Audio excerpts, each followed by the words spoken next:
미국 프로뮤직 축구스타 짐 캐리는 1980년대에서 1990년대 4번 연속 슈퍼볼 진출이라는 전무후무한 기록을 세웠습니다. 하지만 4번 모두 실패하고 우승 트로피를 얻지 못한 선수로 기억되고 있습니다. 은퇴 후 그의 삶은 명예, 또 기록, 부에 집중되어 있었고 집은 화려한 개인 트로피와 기념품으로 가득했습니다. 그러나 캐리의 삶은 슈퍼볼 패배보다 훨씬 큰 고난을 겪으면서 송두리째 뒤바뀌었습니다. 그의 외아들이 희소병인 크라벨병 진단을 받고 8세에 세상을 떠났습니다. 이후 캐리 자신도 구강암 진단을 받고 여러 차례 대수술을 받았습니다. 이러한 고난은 그가 평생을 바쳐 추구했던 명예와 우승에 대한 가치관을 완전히 무너뜨렸다는 것입니다. 캐리는 내 평생을 슈퍼볼 트로피 하나를 갖기 위해 바쳤지만 이 모든 트로피와 돈이 내 아들을 낫게 할 수 없었습니다 라고 울면서 고백했습니다.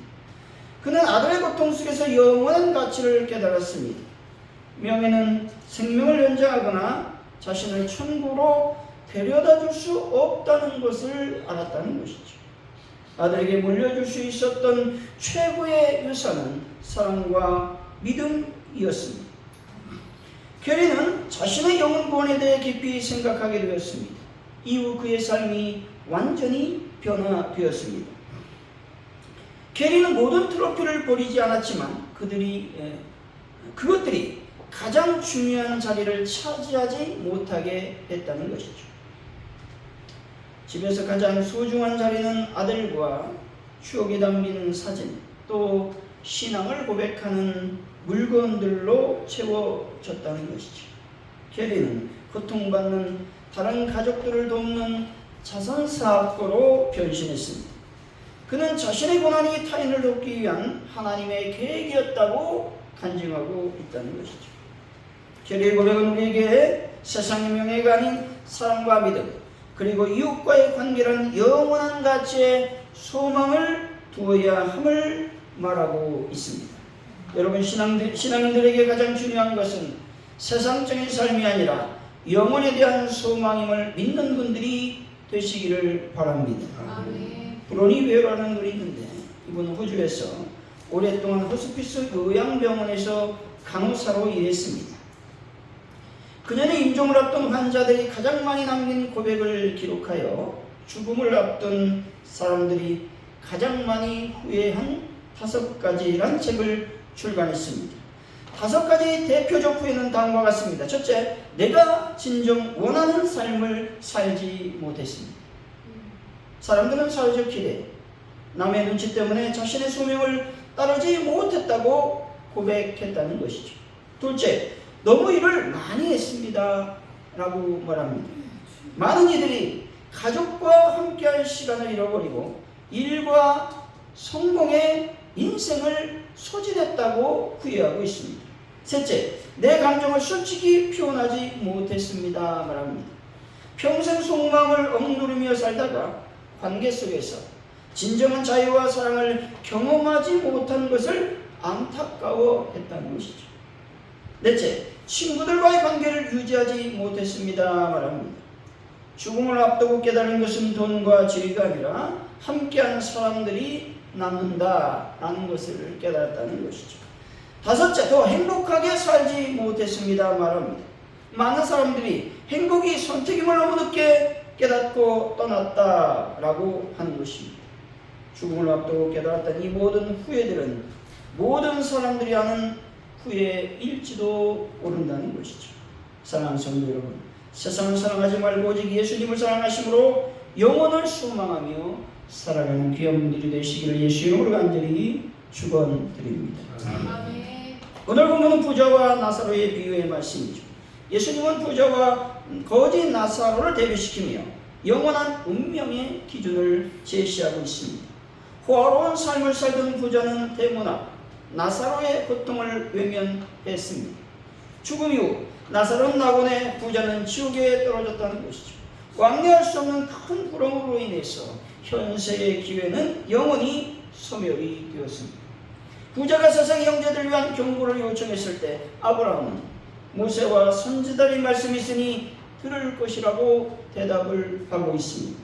오늘 말씀은 기적이나 특별한 현상이 아닌 이미 주어진 하나님의 말씀에 순종하며 이웃 사랑을 실천하는 현재의 삶만이 영혼을 결정하는 유일한 길임을 강력히 경고하고 있다는 것입니다. 오늘 말씀을 통해 인생의 마지막 질문이라는 제목으로 인생의 마지막 질문은 무엇인지 하나님의 은혜를 나누도록 하겠습니다. 첫 번째 질문, 현재에 살고 있는 삶은 어떤 시간일까요? 여러분, 우리가 살고 있는 현재의 삶은 영혼을 준비하는 시간임을 믿으시기 바랍니다. 우리 19절이죠. 읽어봅니다. 시작. 한 부자가 있어 자생과 고배를 즐기고 날마다 화롭게 즐기더라. 아멘. 본전은 부자의 삶을 묘사하고 있다는 것이죠. 여기서 자색 옷과 고운 베옷은 당시 최고 계층만이 누릴 수 있는 사치품의 상징이었다는 것이죠. 자색이라는 말은 왕족이나 귀족이 입던 값비싼 염료로 염색한 옷이라는 것이죠. 또 고운 베옷은 속옷으로 사용되던 최고급 직물이었다는 것이죠. 날마다 호화롭게 즐겼다고 말합니다. 이 말은 일시적인 축제가 아니라 매일 끊임없이 잔치와 쾌락으로 가득 차 있었음을 보여주고 있습니다.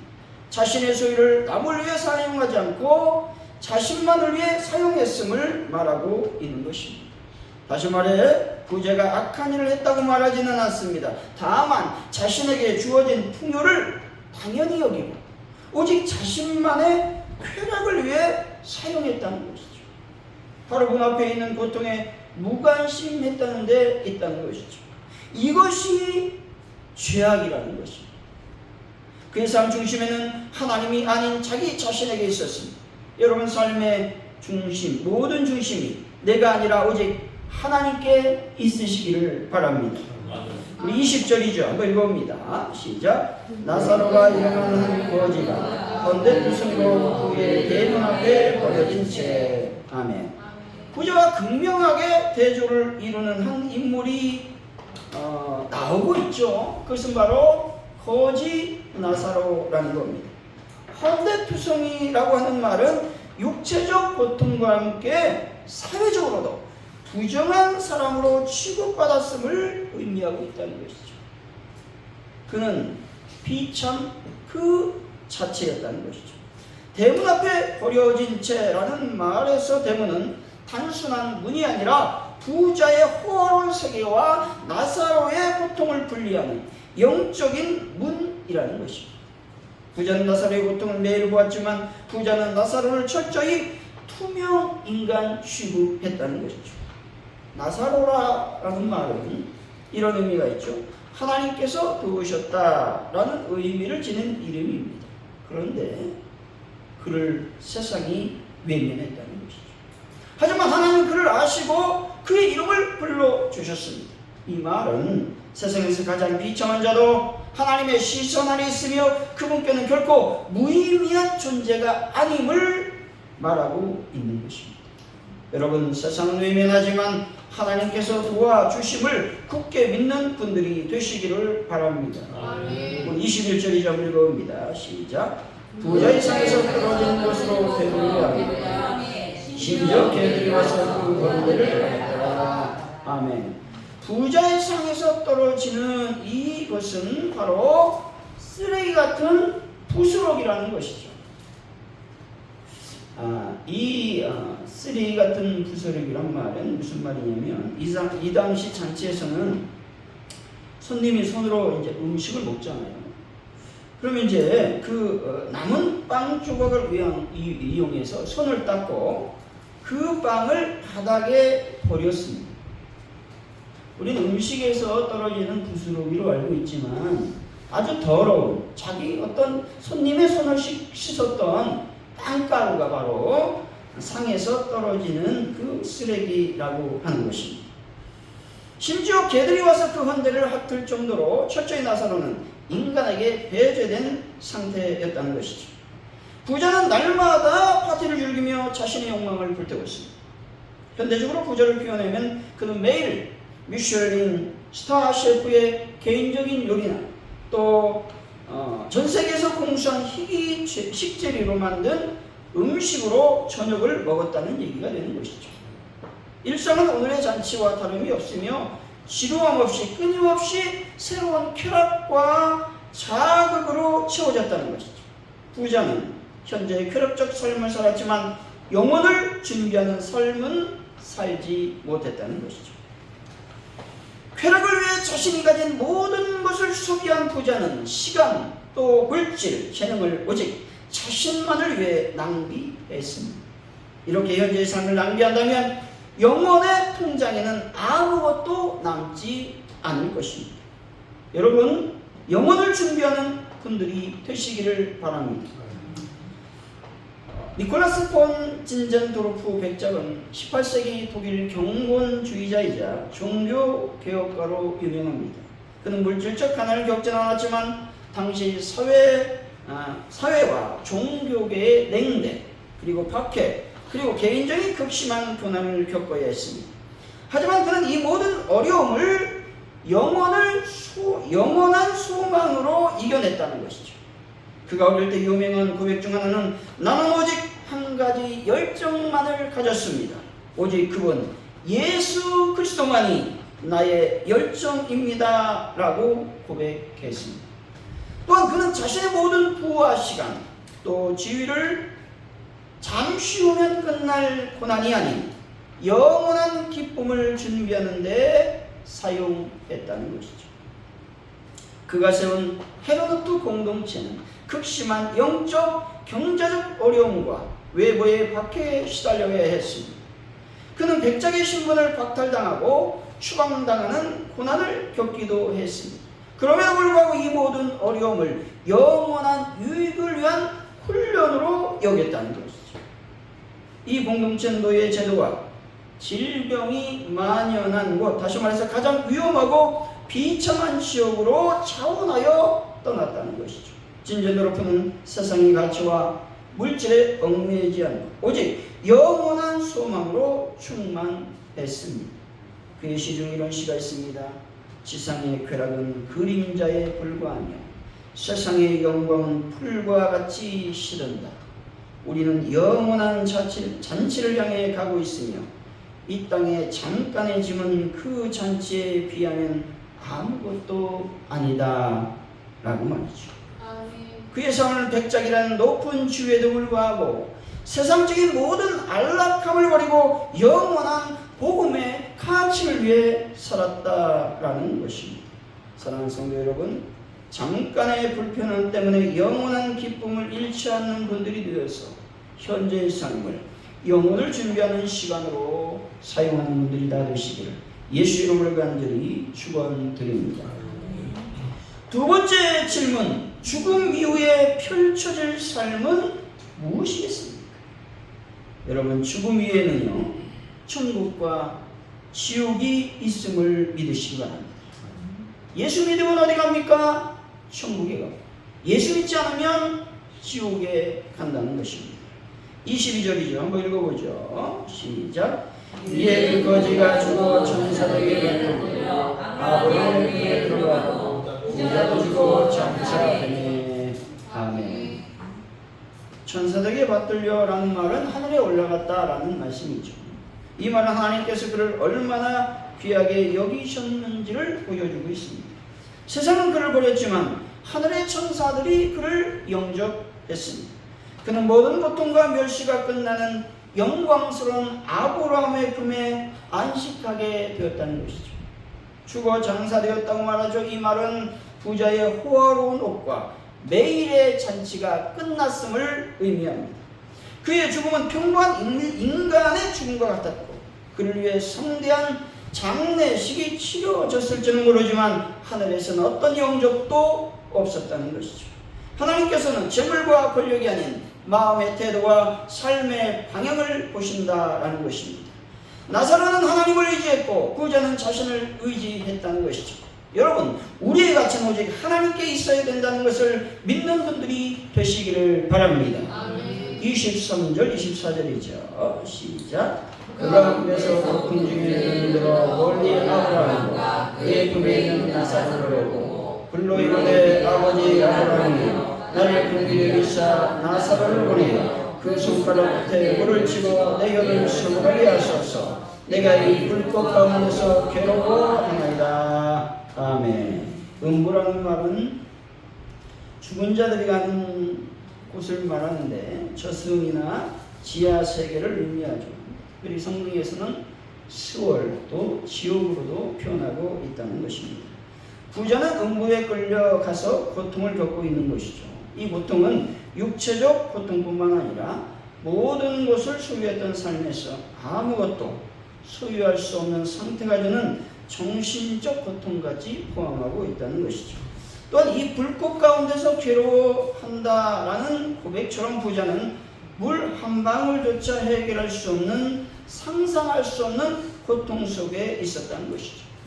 뜨거움의 고통을 해소하기 위해 손가락 끝에 물을 찍어 혀를 서늘하게 해달라고 요청하고 있다는 것이죠.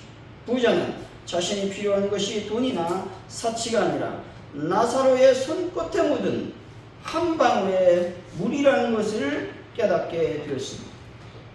그는 이 물 한 방울이 세상의 모든 재산보다 귀하다는 것을 너무 늦게 알아차렸다는 것이죠. 이 갈증은 육체적 갈증을 넘어 그가 이 땅에서 놓였던 하나님의 자비와 사랑에 대한 갈증을 상징하는 말이기도 한 것이죠. 부자처럼 눈앞에 있는 물질적인 것에만 매달려 있지는 않은지 나 자신을 살펴보아야 되는 겁니다. 영적인 갈증을 세상의 쾌락으로 해결하려고 하진 않은지 나 자신 역시 살펴보아야 합니다. 여러분, 물질과 세상적인 쾌락은 결코 우리를 구원해 줄 수 없음을 깨닫고 오직 구원자이신 예수만을 바라보고 믿는 분들이 되시기를 바랍니다. 25절이죠. 한번 읽어봅니다. 시작. 아브라함이 이르되 너는 살았을 때 좋은 것을 받았고 나사로는 고난을 받았으니 이것을 기억하라. 이제 그는 여기서 위로를 받고 너는 고통을 받느니라. 아멘. 여기서 기억하다라는 말은 단순히 과거를 회상하라라는 말이 아니라 하나님의 심판의 근거가 단순히 바로 이 땅에서 각자가 보낸 삶의 태도에 있음을 강조하고 있는 말씀이라고 하는 것이죠. 26절이죠. 한번 읽어봅니다. 시작. 그뿐 아니라 너희와 우리 사이에 큰 구렁텅이가 열려 있어 여기에서 너희에게 건너가고자 해 갈 수 없고 거기서 우리에게 건너올 수도 없게 하였느니라. 아멘. 여기서 구렁텅이라고 하는 말은 단순히 거리를 의미하는 단어가 아니죠. 두 세계가 서로 교류할 수 없는 완전한 분리 상태다라는 것을 의미하고 있는 것입니다. 이 구렁텅이는 죽음 이후에는 더 이상 기회, 회개, 변화의 가능성이 없음을 보여주는 단어이기도 한 것입니다. 살아있을 때의 선택, 즉 누구를 선택해야 됩니까? 예수 그리스도, 선행, 구제, 선교, 이런 것이죠. 태도가 영원한 운명을 결정짓는다라는 말입니다. 사랑하는 성도 여러분, 이 땅에서 구원받지 못한 영혼들을 위해 힘쓰고 애써서 그들을 구원으로 인도하는 귀한 분들이 되시기를 예수 이름으로 간절히 축원드립니다. 아멘. 세 번째 질문입니다. 무엇으로 살아야만 되겠습니까? 바로 하나님의 말씀에 귀 기울이는 삶을 우리는 살아야 되는 것입니다. 29절이죠. 한번 읽어봅니다. 시작. 아브라함이 이르되 그들에게 모세와 선지자들이 있으니 그들에게 들을 지니라. 아멘. 여기서 모세와 선지자의 말씀은 성경 말씀을 의미하죠. 모세와 선지자는 성경 전체를 말하면서 하나님의 뜻, 죄와 심판에 대한 경고, 또 구원에 대한 약속, 이 모든 것들을 의미하는 단어라는 것이죠. 이 말씀이 구약의 율법을 지켜야 천국권을 얻을 수 있다라는 말이 아니라는 것이죠. 모세와 선지자들이 증거한 그리스도, 예수 그리스도를 믿으라는 말씀이죠. 사람이 진정 그 죄를 회개하고 하나님께 의로운 자라고 여김받는 길은 오직 구약 성경에서 예언된 그리스도와 십자가의 대속의 은혜를 믿는 길 외에는 없습니다. 여러분, 예수 그리스도를 믿어 천국 구원을 얻는 분들이 되시기를 바랍니다.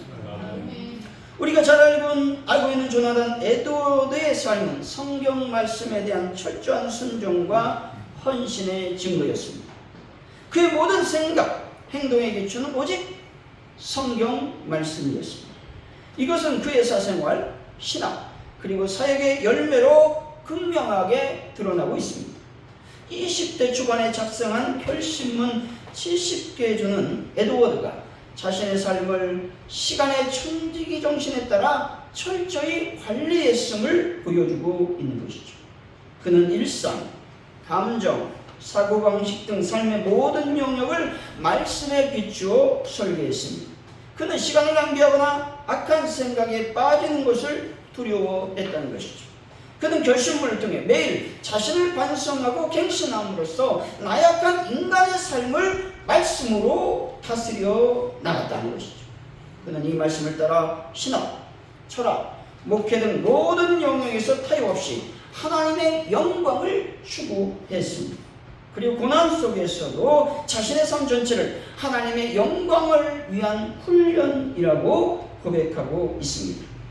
시편 119편 105절이죠. 주의 말씀은 내 발의 등이요 내 길의 빛입니다 라는 말씀을 고백하며 그는 살았습니다. 그는 말씀의 빛을 통해 충분히 자신의 죄악과 하나님의 거룩함을 직면하도록 인도했습니다. 그 결과 그의 설교는 수많은 사람들의 회개를 이끌어냈고 미국 전역에 대각성 운동이라는 놀라운 영적 부흥의 열매를 맺었습니다. 에드워드의 삶은 현재 신앙인들에게 말씀을 읽고 말씀을 듣고 말씀을 지키는 것이 영원한 가치를 찾는 유일한 길임을 보여주는 확실한 증거가 되는 것입니다. 우리는 하나님의 말씀을 진지하게 들어야 되는 것입니다. 큰 기적과 표적을 구하는 삶이 아니라 오직 주어진 하나님의 말씀, 성경 말씀을 믿음으로 받아들여야 하는 것입니다. 아브라함이 이렇게 말하죠. 들을 지니라 말합니다. 다시 말해서 무엇을 들으라 말입니까? 하나님의 말씀을 들으라고 말하고 있는 것입니다. 결론적으로 이게 현세 삶이 영원한 운명을 결정짓는 유일한 시간이 된다는 것이죠. 우리가 누리는 부유함은 하나님으로부터 온 것이며 우리는 그 청지기로서 우리 주변의 나사로들을 외면해서는 안 된다는 것이죠. 하나님의 말씀은 우리의 삶을 회개와 구원으로 인도하는 충분하고도 유일한 기준이라는 것입니다. 세상의 쾌락과 무관심이라는 함정에서 벗어나 말씀의 거울 앞에 우리의 모습을 비춰보아야 하는 것입니다. 인생의 마지막 질문은 첫째, 현재의 삶은 어떤 삶일까요? 영원을 준비하는 시간이라는 것이죠. 둘째, 죽음 이후에 펼쳐진 삶은 어떤 삶이겠습니까? 천국과 지옥의 삶일 뿐 죽음 이후에는 구원의 기회가 전혀 없다는 것입니다. 셋째, 무엇으로 살아야 되겠습니까? 하나님의 말씀을 귀 기울이며 실천하며 적용하는 삶을 살아야 되는 것이죠. 사랑하는 성도 여러분, 마지막을 향해 달려가는 우리들 인생 가운데 영혼을 준비하시고 하나님의 말씀대로 살아 죽음 이후에 구원에 이르는 귀한 분들이 되시기를 예수 이름으로 간절히 축원드립니다. 기도합니다. 할렐루야. 하나님 감사합니다. 오늘 귀한 주의 말씀을 들었사오니 우리 인생을 살면서 마지막 질문 3개를 던지면서 살아갈 수 있도록 인도하여 주옵소서. 끊임없이 자기를 완성하고 자기를 성찰하며 잘못된 것은 버리고 옳은 것 하나님의 것을 추구하며 살아가는 저희들 삶이 되게 하여 주옵소서. 감사합니다. 예수님의 이름으로 기도하옵나이다. 아멘.